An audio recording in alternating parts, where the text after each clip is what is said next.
આમાં એવું છે કે દાદીમાના જે ઓસડિયા હતા પહેલાં, જેમ કે હું તમને એક એક્ઝામ્પલ આપું કે રોજ હળદર ગરમ પાણીમાં હળદર નાખીને પીવું જોઈએ. પણ ઘણી વખત એવું છે હળદર એન્ટીબાયોટિક કામ કરે છે, પણ ઘણા લોકોની તાસીર વાયુની હોય કે પિત્તની હોય તો એ વ્યક્તિને, એ પેશન્ટને, એ દર્દીને એ ઉલટી અસર થાય અને ગરમી વધારે થઈ જાય. ઠીક છે, અને એના કારણે ઘણી વખત ગરમી શરીર પર પણ નીકળે છે. એટલે હળદર નોર્મલ છે, હળદરની આડઅસર નથી, પણ માણસની પ્રકૃતિની આડઅસરના કારણે એ દવા અસર કરે નહીં. દેખો, આ જ જમાનામાં, અત્યારના જમાનામાં લોકો પોતાની રીતે યુટ્યુબ છે, ફેસબુક છે, ઇન્સ્ટાગ્રામ છે, બધા પોતપોતાના મંતવ્યો અંદર બતાવી રહ્યા છે.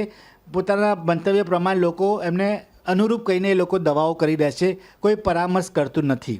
પણ બધાની પ્રકૃતિ અલગ હોય, બધાની તાસીર અલગ હોય, તો પરામર્શ કરવો બહુ જરૂરી છે, જેના કારણે તમને પોતાના શરીરમાં શું દોષ છે એ દોષ ખબર પડે, તમારી પ્રકૃતિ શું છે તમને ખબર પડે, ને એ પ્રકૃતિના કારણે કયા કયા રોગ થાય છે, એ રોગથી શું સાઈડ ઇફેક્ટ થાય છે, એ તમને અનુરૂપ કરવા માટે, એ જોવા માટે ને એને મટાડવા માટે તમારે પરામર્શ કરવો જરૂરી છે. એટલે તમે કોઈ પણ દવા કરો કે કોઈ પણ જડીબુટ્ટી લો કે કોઈ પણ પદ્ધતિ પ્રમાણે ટ્રીટમેન્ટ કરવા પોતાના શરીર માટે, તો તમે આયુર્વેદાચાર્યનો પરામર્શ કરીને કરાવશો તો તમને 100% રિઝલ્ટ તમને મળશે.